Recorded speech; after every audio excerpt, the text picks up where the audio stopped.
What's going on, world? What's going on, YouTube? Welcome back to the channel. Well, now as my much needed vacation comes to a end, winds down to an end, I still got a couple days off, as you can tell by the new improved look, the better look I say. I've finished my road trip. So it's about time now to do the wrap up on how a Hellcat of any sort, Charger or Challenger, does on a road trip. So let's just jump right into it. Okay, so stipulations of this road trip. No stipulations really. I just wanted to go visit some family. Obviously, some of you guys know that I am active duty enlisted, so I don't get a lot of chances to go see my immediate family back home. So that was just one of these road trips. Mileage-wise, I left with about 12,000, and I'm back here now with about 15,000. So pretty decent road trip. The trip up wasn't too crazy. It was less than 1,000 miles, but obviously it was the driving back and forth in between once I finally got to my destination that racked up the miles. But still, she's at 15,000, so she's still doing just great. All right, so comfort. Overall comfort on the trip was actually very good. I definitely noticed an upgrade from my Challenger Scat Pack, which had the Alcantara seats.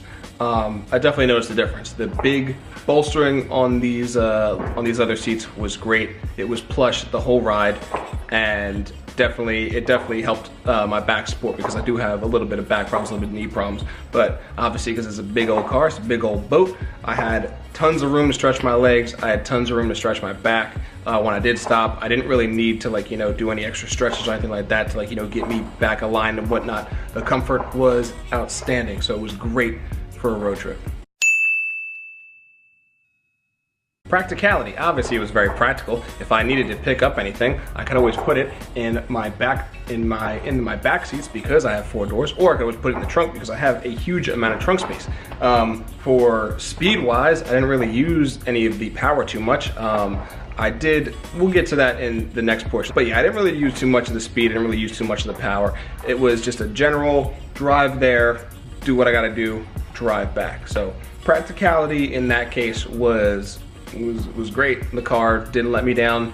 No weird engine noises, no bearing noises. The new K9 intake held up just great. The intake temperatures were fine. They were usually below 100 degrees on average. I'd say they were about, between 85 and 90, depending on when I got into some traffic. There was some stop and go traffic at one point, and I'd say they rose to about 120 degrees in the intake temperature, but that was really it. So practicality was great. All right, and now on to the big one, the one that everybody cares about when you got a big old V8 like this. What was the MPG? So like I said earlier, going up I did a little bit of experiment. So traveling upwards or to my destination, I rode everything in eco mode. Yes, I know, I'm lame, but everything was in eco mode for that. So it was average speeds were between 70 to 80 miles per hour, maybe 85 a little bit, but when you gotta get around people, you gotta get around people. But yeah, between 75 to 85 miles an hour. And on that trip, stopped 3 times for gas. And it was kind of like a little bit of a contest for me, because I was really trying to hit 25 miles per gallon. And I tell you what, right before, I wish I could have taken a picture of it, right before I hit the one through state that had it in terrible stop and go traffic, just immediately. Everything else was fine, about 75 all the way, and then boop, immediately down to 0. As soon as I hit that traffic, I was on 24.9 estimated MPG on my computer log here. Estimated mileage at that point was about, let me see if I remember. It was about, the computer was telling me like 470 miles, somewhere around there, so it was pretty good. Like I said, I stopped 3 times for gas on my way to my destination, and my average was 24.8 on eco mode the whole way. Now, like I said, on my way back, I sort of split it up. I wanted to see how it went.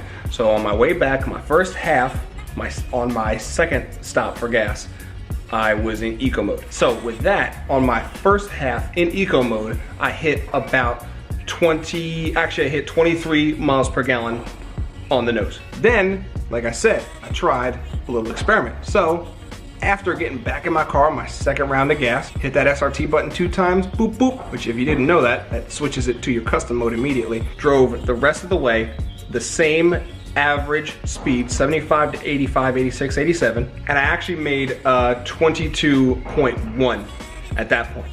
And it was like a stone at that point. It never moved. So 22.1 in custom mode. That was with 707 horsepower on, traction in street, suspension in street, transmission in track, and I feel like I'm forgetting something else. Of course, obviously it fluctuated a little bit from about, 22 even to 22.2, 22.3, but on average 22.1 in my custom setting on my halfway point back home to where I'm at right now, talking to you guys, was 22.1. And at that point, my estimated mileage was around, I think, 375, somewhere around there. So 375 miles to a tank at that point. So overall, MPG was actually really good. It was a step up, even without MDS on this engine. It was a step up from my 6-speed Challenger Scat Pack. And on average, I'd say it was maybe about $45 to $50 to fill up my tank, because pretty much all the way through the gas prices were about the same. They maybe fluctuated maybe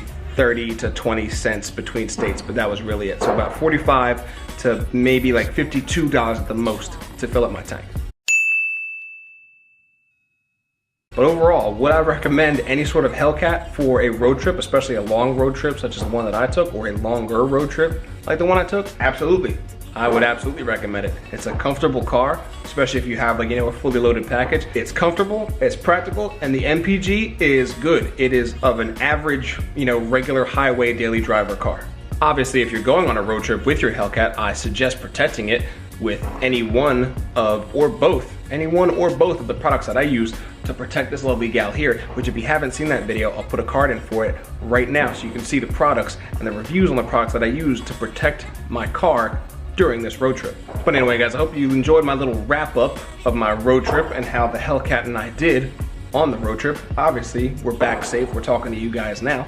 So obviously everything went well. But of course I can't leave without asking you guys. Of course, if you like this video, give it a thumbs up. If you haven't already, subscribe. Or if you're stopping by for the first time, make sure you subscribe as well. We still got some more stuff coming for the Hellcat here, so stick with us because some cool stuff's about to go down. Anyway, YouTube, that about does it for me. I'm gonna go enjoy the rest of my vacation while I still can. And as always, take care, YouTube. I'll see you guys in the next one.